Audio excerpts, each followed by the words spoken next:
everybody. Welcome to the Saturday morning real estate marketing show with Ruthie Rocks Ruth Allbrand, and I am Marketing Max. Today, we're going to have a repeat guest, Mr. Jimmy Dague. He's been on the show before, and we're looking forward to some of the topics he's going to bring today. He's actually teamed up with Ruth in her social media academy, the Be Social Savvy training site here, doing some training classes there. So he'll talk a little bit about that. But before we dive into all this, this is episode 105, the start of the third year of this show. I can't believe it's been that long already, and it's gone by in a flash, it seems like. Yes. Life flies by. It really does. Absolutely. So what's in stall for Las Vegas for this new year here, Ruth? Well, I think that the momentum for this new year is going to just skyrocket and hit it. We're going to have a year that hits it out of the ballpark. I think everybody kind of likes also that 2020, the duplication. Right. Or, exactly right. Yeah, everybody likes that. And the stats, we've only had 3 days of, well, actually 2 days of stats. However, last year we did 40,060 transactions, and we brought up we only missed 2018 by about 250 transactions, which, yeah, I think that this year we're going to knock it out of the ballpark. Don't you, Jimmy? Well, I definitely think that everything that's going on, as you said, the word is momentum. We got a lot of momentum going behind us. So we'll see how that shakes out over the year. Already, I think more and more consumers are growing more confident right now, spending, and they're kind of, everybody thought 2019 going into 2020, we're going to see a recession here, but it doesn't look like it's shaping up to be like that. So no, I don't think so. And Jimmy and I did a show when you weren't on about a month ago about, the population's growing, the interest rates are low, the consumer confidence is high, our houses are affordable. I mean, we have a perfect storm here, and we have jobs coming online, and the economy across the country is excellent. So there's no reason why this isn't going to just be a killer year. Right. Do you have any stats just for the last couple of days of the start of the new year? I did, and they didn't print, but I do know, but we had, like, the iBuyer platforms is really what I always look at. Last year, the first 3 days Zillow did 4, and this year they've already done 9. Oh, okay. And there's number 1. So they're still number 1. So, what are you going to do? I'm going to watch them. It'll make more sense as time goes on. We'll see what kind of momentum they have, but everybody has to know they have all the data. They have all the data, but what we have is the human touch, and we have that jab right hook, which is give, and then ask. And so this year we're going to give information, we're going to stay relevant, and we're going to beat those iBuyer platforms with our offensive actions. And that's my goal this year, to get that into everybody's strategy. Yeah. Zillow's really, if we take a look at another industry that's very similar to the disruption that's happening, is the retail industry. Amazon, because they had all the data, right? And all the retail stores and sellers started using Amazon to buy or sell their products through them. But what Amazon did was they took all the analytics of what people bought through, the stores and the different sellers, and they took all the top sellers and went out and manufactured it themselves and repackaged and resold on the Amazon store. And we thought stores were going to be destroyed and Amazon was going to be the only place people shop. That's not the case. What's happening is sellers had to reinvent themselves and differentiate themselves on the buying experience to compete with them. It didn't eliminate, it eliminated the brick and mortar stores that didn't want to change and innovate and move towards what the consumer wants. But the people who, really dedicated themselves to finding out what the consumer's buying behavior is, there's a site right now that I'm really interested in that Gary Vee talks about, this StockX.com site, which is a great, it's almost like an eBay, except it's more specifically for apparel and and accessories. Right now they have shoes is mainly their big draw. And basically what it is it just is the middle person between someone who has a really cool pair of shoes that they are, not wearing and want to sell, and someone else who wants to look for and buy it. And then they act as an exchange where the seller offers up a price, the buyer offers up a price, and if there's a match, then there's a sell. So, I mean, stuff like that, that's innovating in that space is something that in the real estate world, we need to start to consider, because that's what's going to take to compete in this next, generation of what's happening online and the internet right now. Is that what it is? STOCKX? Yes, StockX. So yeah. Stock, exactly right. StockX.com. And I hope everybody understands the irony here about it being about shoes is because Amazon started, or not Amazon, Zappos started by searching Google for what was the most popular item purchased, or the most popular item that was searched for, I should say. And it was shoes. And that's why Zappos started their business selling shoes. It's because that's what people were searching for more than anything. So the data does make a difference. Yeah, absolutely. Well, it's in this new world, whoever owns the data and the attention owns the world. Yes. That's why Google and Amazon are pretty dominant in the world right now. Yeah. Before we get started, I just want to say hi to Tom Caldwell for joining us. Thank you, Tom, and Taylor Hyman. Taylor Hyman is an awesome gal. She's been on our show before. And we have Scott Crossland and Paul Peterson. So we're starting off the year with viewers, and I see some other people that I can't disclose. I can't see who they are. But still, yeah, thank you, everybody. And let's get on with the show. Yeah. So Ruthie, what's on the docket? Go ahead, Jimmy. Paul Peterson worked at the first real estate company I worked at, Century Realty, 40 years ago. So he's a dinosaur like us. Wow. Hey, Paul.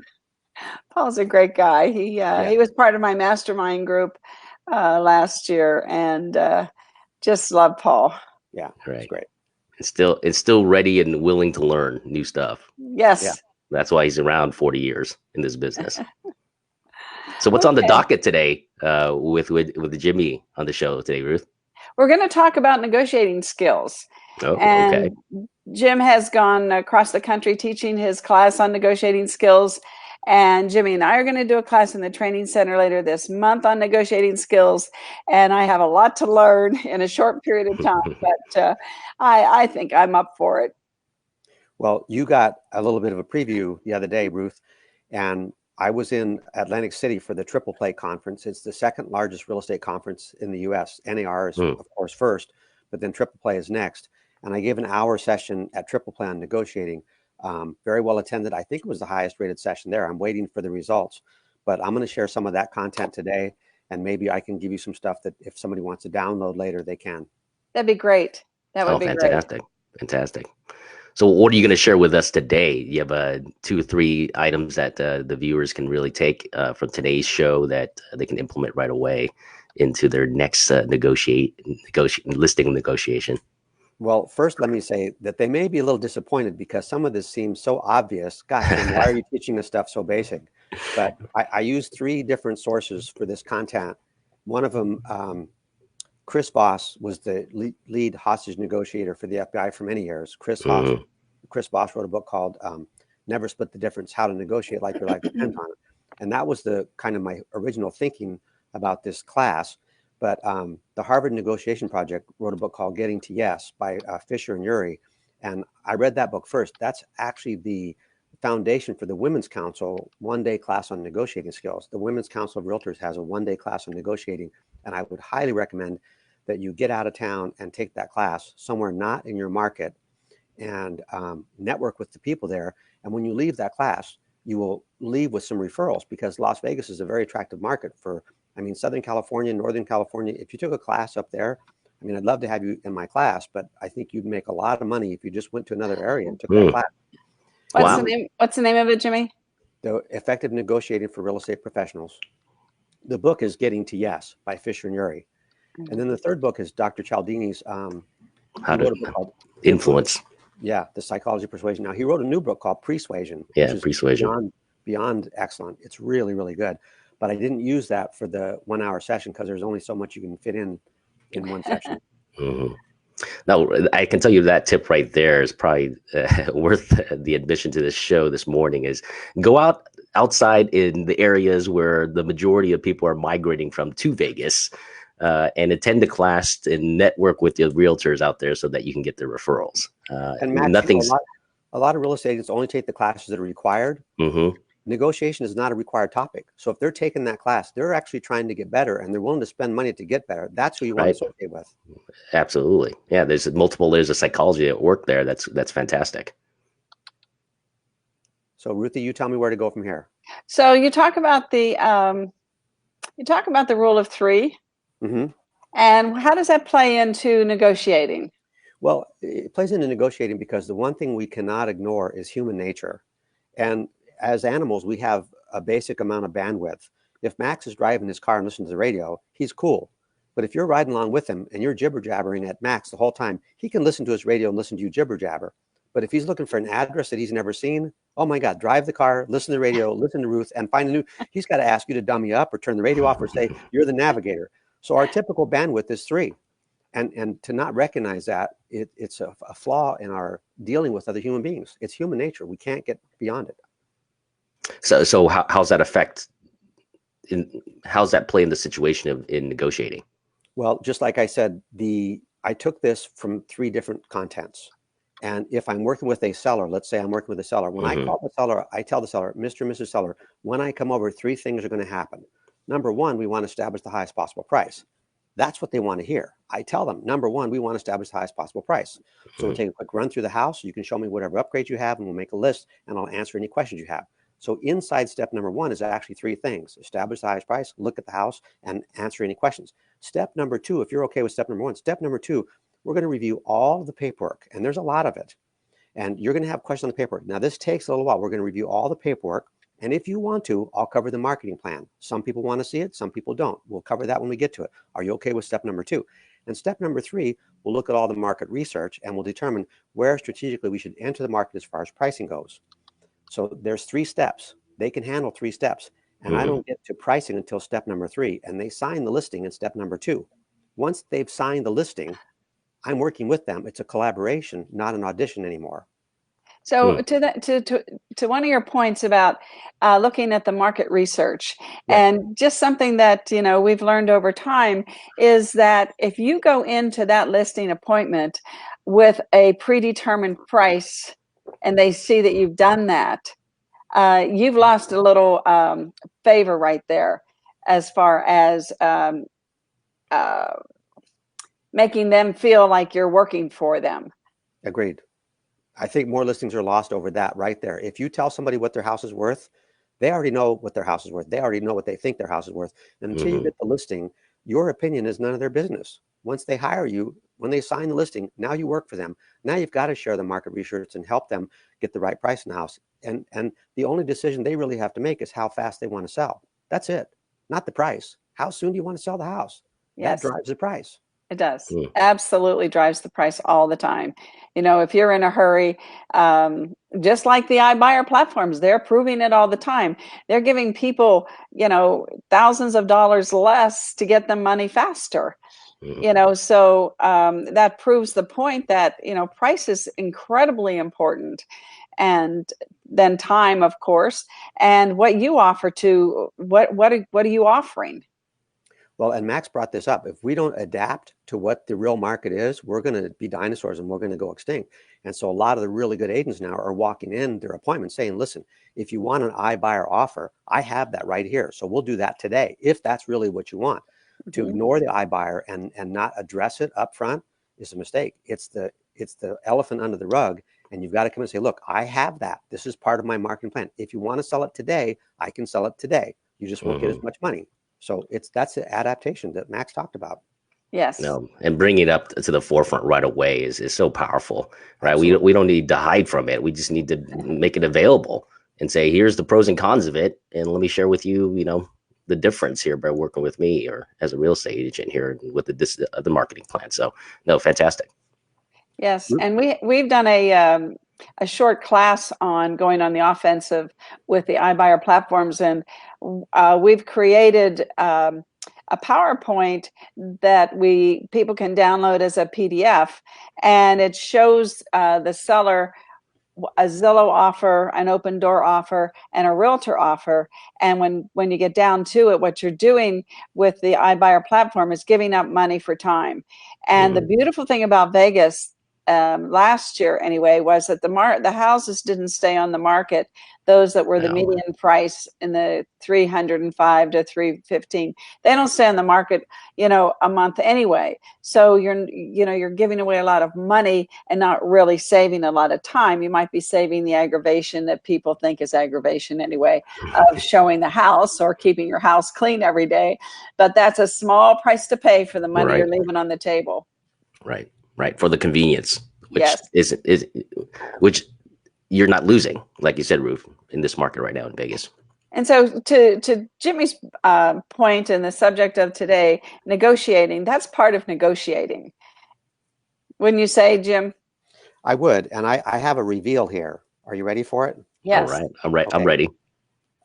Ruthie and I were talking. Our favorite trainer is a guy named Brian Buffini, real estate training. He's just as good as they get. My second favorite trainer is a guy named Tom Ferry. Now, the reveal is Ruthie and I are going to put together Pathways to Mastery class starting the first week of April at noon on Fridays. And it's an 8-week course. It's not cheap, but it's like 1/10 of a commission. It's about $500. And Ruthie and I don't get any of the money. We just facilitate the course. It's a Buffini thing. It's as good as it gets. So that'll start in April. If you want to know about that, get a hold of Ruthie and she'll give you the details. But my point with that is there's 3 trainers I like.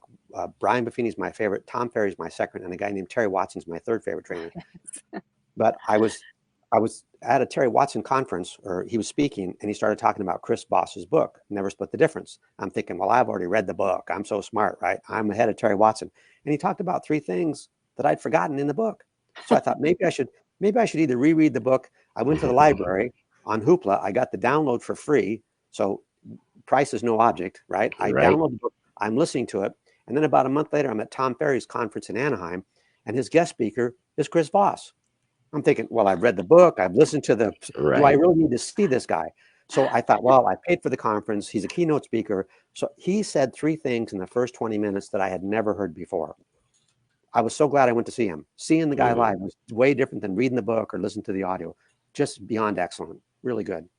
Oh, sure. I mean, I make a habit of when I read a book that I really like, I consume it like 100 times just because, and through time.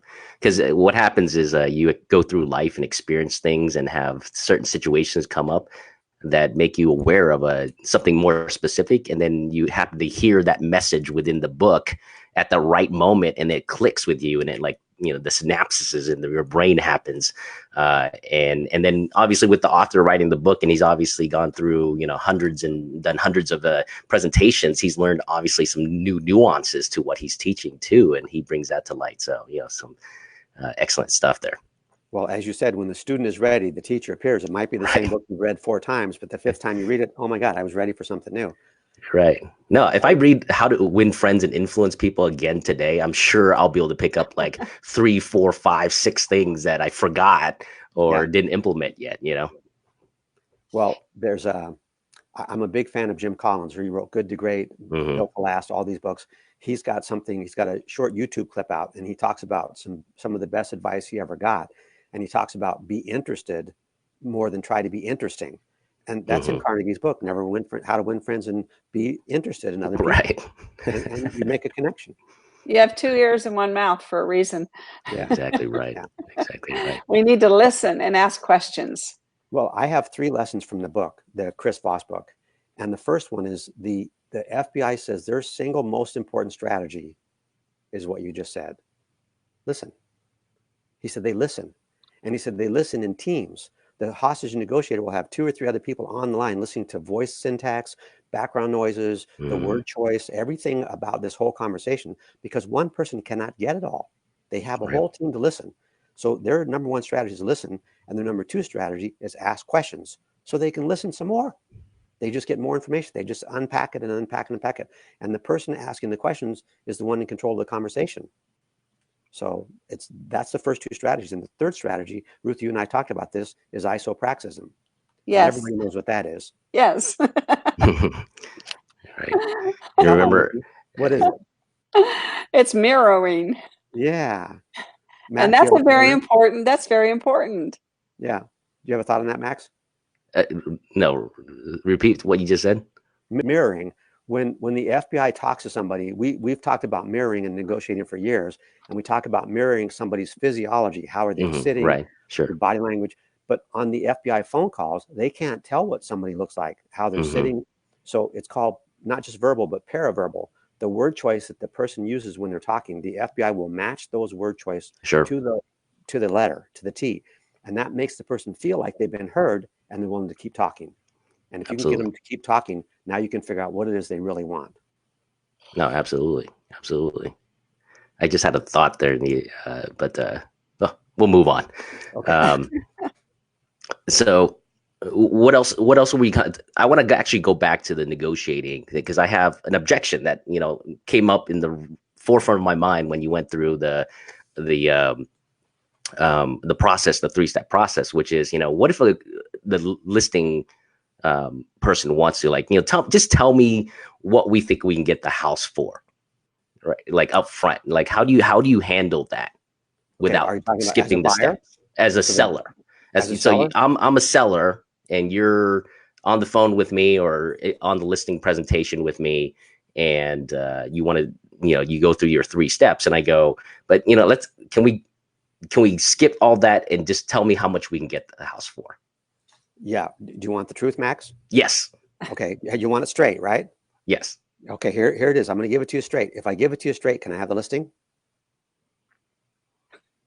Depends. Depends on what? Right. Depends if I like the price or not. Okay. So you're going to list your house with whoever tells you they can get you the most money, even if that's not really the truth. No. Okay. That's called me there, Jimmy.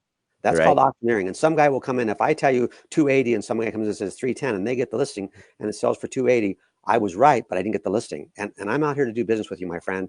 And I only have one non-negotiable, and that is that you're satisfied. Because if you're not satisfied, I can't do work for you. And so for me to satisfy you, if I give you the price, I have to know that I'm going to get the listing. Okay. Good. Sure. I'll give you the listing. Good. Okay. That's good right there. I mean, you closed me. Okay. What I like about what Jimmy did there, right, was he wasn't going to give me what I wanted until he got what he wanted. So it was an exchange there. That was a negotiation. Right. That was a great exchange. So fantastic. I'll take it. Thank you. The 3 points that we talked about from Chris VOSS's book, listening, asking questions, and not mirroring.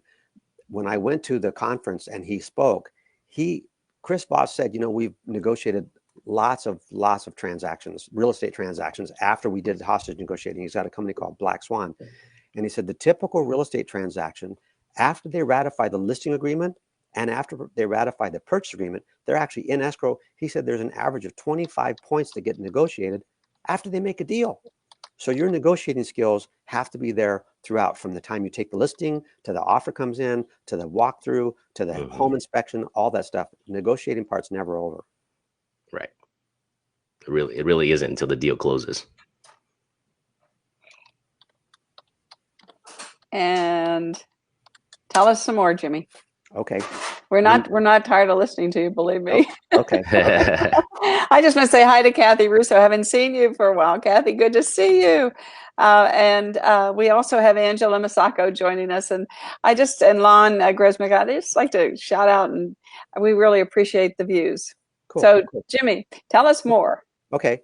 One of the things that Chris VOSS said from the stage, and I'm going to move from Chris VOSS to the Dr. Cialdini book in a second here, but he said the one thing you should never ask your seller, how you doing? How you doing? How you doing? Don't ask. You're supposed to know how they're doing. Don't you know I'm under stress? This is a crazy process. I didn't know this was going to happen. You never told me about this. You're not supposed to say how you doing. And I just thought that was classic. That's good advice. That's good advice. That's good advice. he used his Joey Tribbiani impression, and it was just beyond funny. You're not supposed to ask him how you doing. And he said, you know what? They're expecting bad news. When you call them, two things. Number one, give them the bad news first, get it right out of the way. Then they can relax. They know what the bad news is. And he said, number two, the FBI never leaves a phone call without telling the hostage takers, here's when we're going to call back. So they're not sitting by the phone wondering if you're going to call, when you're going to call. He said they always know exactly when you're going to call back. And you have to be so consistent that you become more and more trustworthy because you call them back when you say you're going to call them back.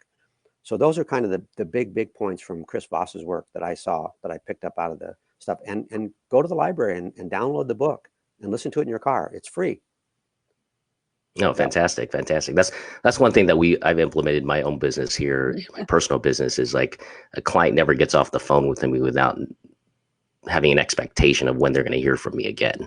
Yeah. Right. And it sets that precedence of just consistency and yeah, especially I remember going through real estate transactions and being in the mortgage business and how frustrating it was just to wait around for, when an issue comes up with an appraisal or an inspection or, some loan documents gone missing or whatever. And, there was no, time frame in which we could know if someone was going to get back to us. Right. People don't necessarily want a problem to be resolved like instantly. We know we're fair and balanced that way. What we don't want is to have no knowledge of anything that's going on for days at a time. If simply someone just picked up the phone and said, or after someone said there's a problem here, but I'm going to call you later today at 7:00 and give you an update. I mean, just by doing that, I think will relieve and build your credibility way more than someone that says like, I'll get back to you and keeps it open-ended. It's a great tip. Right. Yeah, I agree. So what else, Jimmy? What nuggets of negotiation? So we have the power three. Well, and let me go to, he talks about, Chris Voss talks about, I want to get to the other book before we run out of time here, but Chris Voss talks about one thing. He said, people are emotional, and a lot of negotiators see that emotional outburst or that emotional outcry as an obstacle. And he said, really, it's not an obstacle. It's the means to getting what they want. When they become emotional, now you're really hitting their hot buttons and their triggers. And if you can use those emotions in a way that's constructive instead of fighting them, people are emotional. And he said the second thing, the big obstacle for negotiators and people in general, just human nature, we think we're normal. So I present something to Ruthie, and I don't know why she doesn't take it the same way I present it to her, because I'm normal and she's not. And he says, you're not normal. Get over that normal thing. Don't even think about that, because you're not normal. And that was big. That was big. Yeah. Now, one of the worst. Go ahead, Max. Yeah, one of the worst things you can do in a conflict, any conflict situation, is when someone expresses an opinion of some sort with a tremendous amount of emotional intensity, is to invalidate that intensity, right? Meaning you're calm down, or you're taking it too seriously. What you're doing is actually, denying them and almost pushing aside their concern or their opinion. And that's the worst thing you can do, because the first rule in sales is to always agree. And by denying and pushing their concerns aside and invalidating their intensity, what you're doing is you're disagreeing with them, and it doesn't put you on the same page with them. If anything, you should come back with the same intensity in your agreement with whatever it is that they're saying, right? So they feel like you're on their side. And then if you want to make a shift in the perspective, you have to do it as a second, third step into the process, not at the very beginning step. So you mirror first. First you mirror. Yeah. First you mirror. What is BATNA? The best alternative negotiated agreement. That is from the Harvard negotiation work, and Fisher and Urey.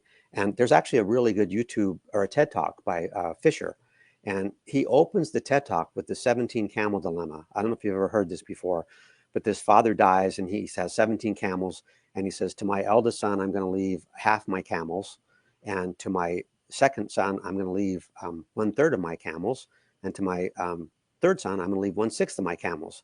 Well, 17 doesn't divide that way. And he explains what you have to do to get this thing to work out. And it's a really interesting solution. And I have a friend that's actually from Persia, where he had camels. And I said, have you heard the 17 camel dilemma? And he said, no, I haven't. So I explained it to him, and I said, let me know what you come up with. And about an hour later, he came up and said, okay, I figured it out. And he came up with a solution that's different than Fisher and Urey's that worked. So what struck me is that there's no such thing as one size fits all or just one solution. This guy came up with a solution that worked. And so when I read these books and I read this thing or that thing, I think, oh, this is how it works. Well, maybe not. Maybe there's 5 other ways to make it work. And the best alternative to negotiated agreement says, what is your plan B? The one with the most options has the most power in the negotiation, whether you choose to wield that power or not. I mean, how strong of a relationship do you want to have with this person? Do you want to do multiple transactions with them? Do you beat them over the head with it? Or you just know, look, let me make sure you're satisfied so that I can be satisfied later. Inc. magazine rated the top 7 books for negotiating, and Chris Voss's book came in at number 6. And number 1 is a book by Stuart Diamond called Getting More, which is a very good book. And Stuart Diamond has a list of rules. But Stuart Diamond talks about a guy named Bob Wolf, who was a talent negotiator for sports teams, thousands of negotiations, really high level. And Bob Wolf is the one that said, I only have one non-negotiable. I want to make sure that you're satisfied because I want what I want. And the only way for me to get what I want is for you to get what you want. And it's a paradigm shift for a lot of people. And so BATNA causes your client to understand what's our best alternative and what's their best alternative. If they don't get this deal, what are their other options? Well, there's 5 other houses. 2 are model matches to this. If there's 2 other model matches to this, they don't have to buy my house. What do I want to do here? So that's what BATNA is. And I don't know, it made a, who's the Dale, who's the old school like salesperson that like did the whole Zig Ziglar. I don't think, maybe this was from Zig Ziglar, but one of the things that you should always go into the close with is multiple options.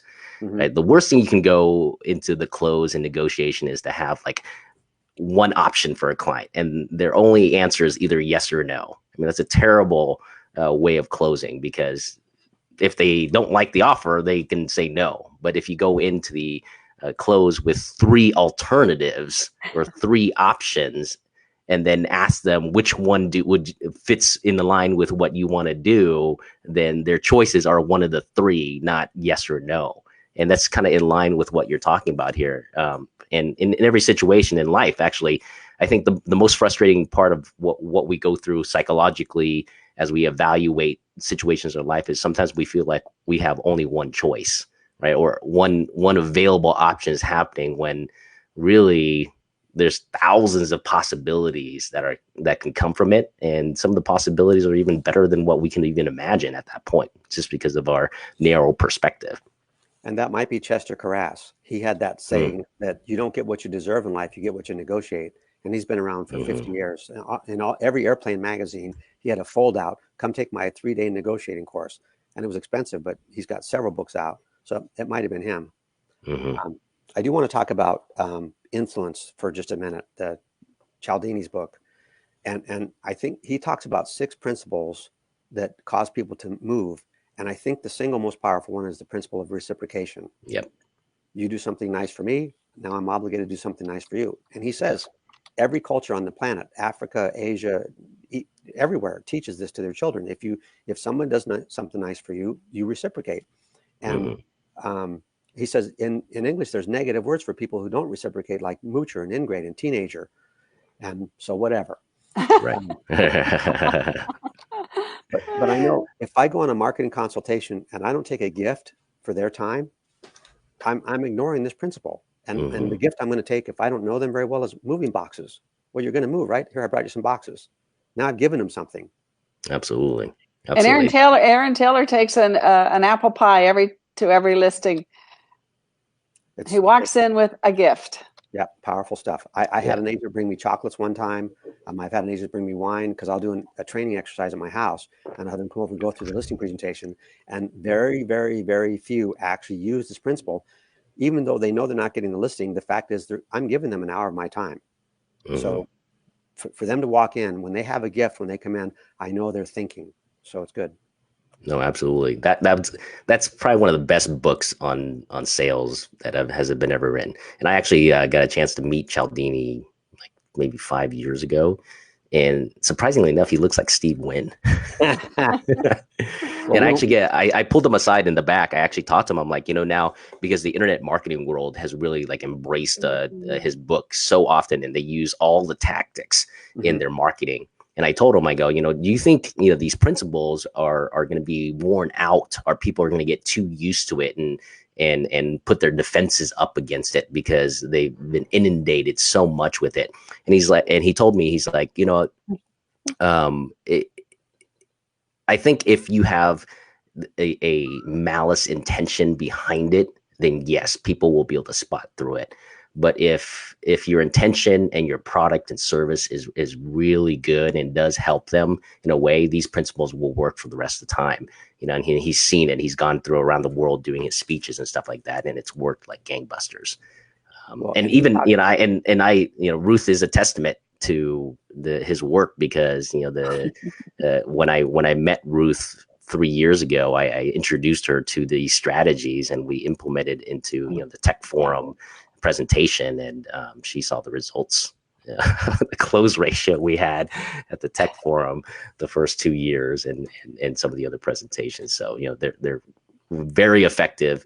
And if there was one book you ever would want to read this year, right, immediately, it would be his book Influence by Robert Cialdini. It's on audio, so realtors can read it too. Yes. Yes. One of the things that solidified our relationship about Cialdini was when I was working my way through school, and I was an Amway sales gal. And so with Amway back then, and we're talking now, folks, in the 1966, 67. So maybe some of you don't even know what Amway is, but it was cleaning supplies. And so we were taught that you take a basket of the cleaning supplies, you knock on the door, and you say, "Hi, this is Ruth, and I'm offering Amway products for you to try. And so I'm going to leave these with you, and I'll be back in a couple days, and you let me know what you think." 9 times out of 10, and I'm not exaggerating, when I went back in a couple days, they said, "You can't take these. I want these." Right? Because Amway had a great product, but you gave them something, they tried it, and then you tried to take it away from them. And that's exactly right. And that's, Cialdini is all over that. That's what, 2 or 3 of his principles. Well, Fuller Brush did the same thing. Fuller Brush would give you a gift. And I talked to a person that was actually a Fuller Brush salesperson. He said, the Fuller Brush company did not give us those gifts. We had to buy those gifts to give them away. So they were teaching their salespeople this whole principle. Value. And I think when we talk about books to read, Rich DeVos, who started Amway, wrote a book called The Compassionate Capitalist. That book is one of the most amazing books I've ever read. I don't even know where you can get it right now, probably on eBay or somewhere. The Compassionate Capitalist. He did not talk about Amway at all in the book. He talked about compassion and just I'm going to reread that book. I have about 10 books this year that I will reread, and that's one of them. He was really, really beyond brilliant. Let me just segue back here to the realtors that are listening and go after listings. While we were talking, I was thinking of what a great tactic we have with these iBuyer platforms and getting the offer from Open Door or Zillow and taking it to the listing presentation, because generally a seller wants more money than less money. Generally, yeah. And so when you can show someone, well, this is Zillow, this is Open Door, they're going to give you $380,000 and your house is worth $430,000. You really have an edge up there, I think, and that the agents should use that. That's a great tip, and I think sometimes we gloss over things because we take them for granted, but the people that we're presenting to, I think, would really appreciate, that comparison. And the question is, are you willing to lose that much money? People will, that's, that risk of loss, we're risk averse. I mean, it's one of the principles of human nature. If you tell me how much money I'll make, I'll listen. But if you tell me how much money I'll lose if I don't act, I'll do more than listen. I'll act. So it's a presentation. And I think agents are going to have to hone up on their listing skills, because with all the people that are moving to Vegas, there are going to be people that are going to want to move because of the appreciation we've had. I mean, last year your house was worth $300,000. This year it's worth $320,000. So there's a lot of incentive there for sellers to sell, because they can maybe buy a bigger house, maybe move, whatever they want to do. But there's more money to be put in their pocket now. So there's a lot of tactics that people can use now to get listings, and there's going to be a lot of people that want to list. So I think there's going to be some competition out there, so that agents need to take an apple pie, take a gift, take a listing presentation. You can show them the presentation on your laptop, or you can actually leave them something that they can that has the listing presentation in readable form, and leave it on their coffee table. And if they're going to interview other agents, they're always going to compare you with everybody else that didn't give them something. Well, this is why what you do is so powerful, Ruth. If you get there ahead of time, I know you get the same calls I get. I get at least 2 calls per week, at least 2, from somebody saying, would you consider a cash offer for your house? At least 2 per week. So that means my clients are getting those too. Yes. If I call them and said, listen, I'm going to send you an offer on your house. I'm just going to send it to you. You look at it and tell me if you could get this much, would you consider buying a bigger house? And this speaks to your point, Max. Here's what your house is worth to one of these iBuyers. Now I could get this tomorrow if I wanted to sell. Well, no, I want more than that. Jim, can you get me more than that? Well, if you want to sell and you're willing to give us some time on the market, yeah, we can get you more, a lot more. But let's just lead with that. I just thought about a way to spin this that is so, I think, brilliant, in my opinion. But it's just my opinion.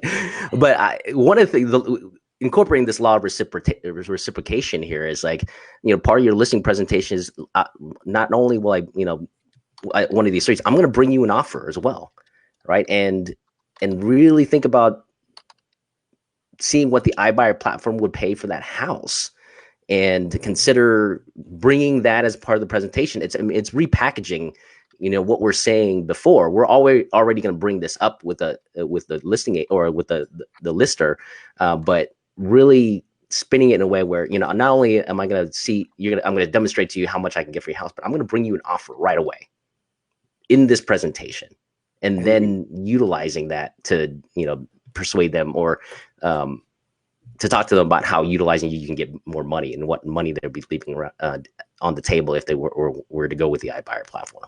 Right. And Max, you said, just tell me what my house is worth. Well, to who? To an investor? I'll tell you right now, Max, to an investor, here's what your house is worth. And I put that down in front of you. There's a shock value there.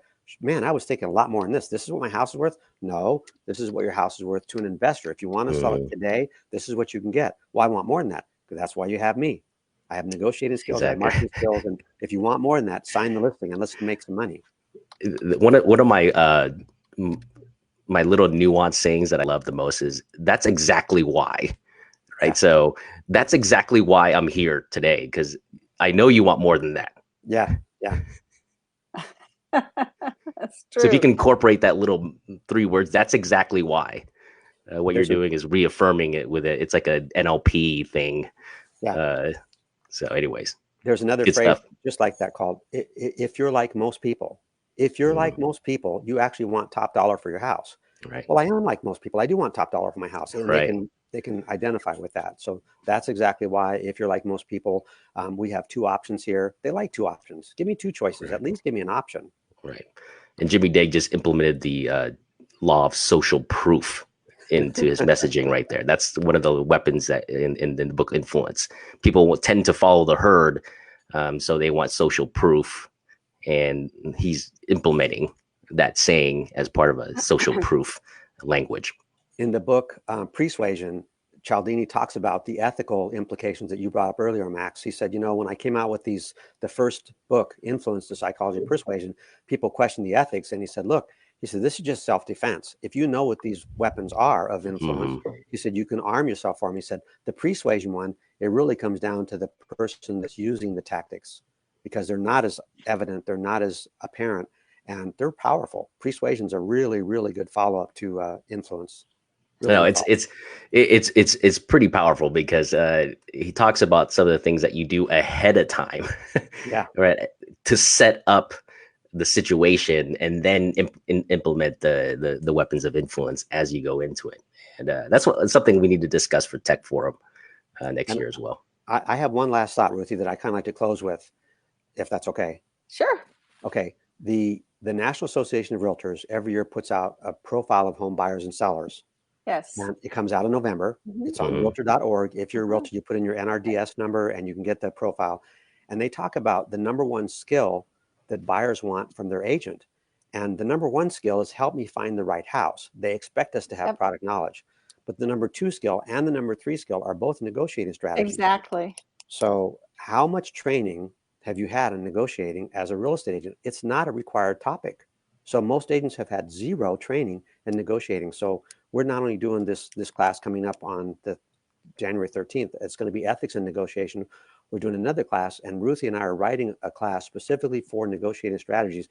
And I want to work with her to dovetail what you said, Max. How do we use this on technology, taking these principles of, human nature? How do we incorporate that into the social media world and just marry these two things together? So I'm excited about writing a CE class with Ruthie. It's coming up.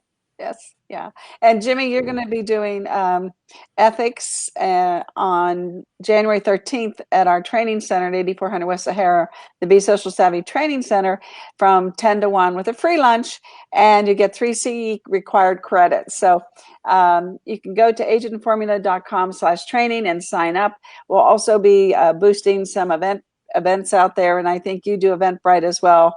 So we'll give everybody an opportunity to join the class. We do run out of space. We just added some more space, but sign up as soon as you can for the class. It's only $10, and you get a free lunch, and you get 3 CE credits, and you get Jimmy Dag. So and Ruthie, it satisfies the biannual requirement. Yeah. Realtors have a biannual requirement. This covers that. That's 70 right. years of real estate experience in a room. There you go. Oh dear. And then agentformula.com/training is where you can sign up for the next let's see here. Oh, my computer. You can sign up for Agent Formula's Social Media Strategy Academy, where you get all the tactics of social media with LinkedIn and Facebook, and how to do videos, and how to jab, right hook, which is give, then ask.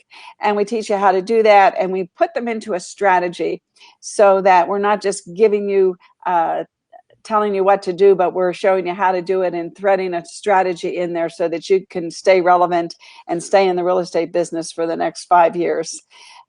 It's January the 8th, 9th, and 10th from 10 to 2, free breakfast, free lunch.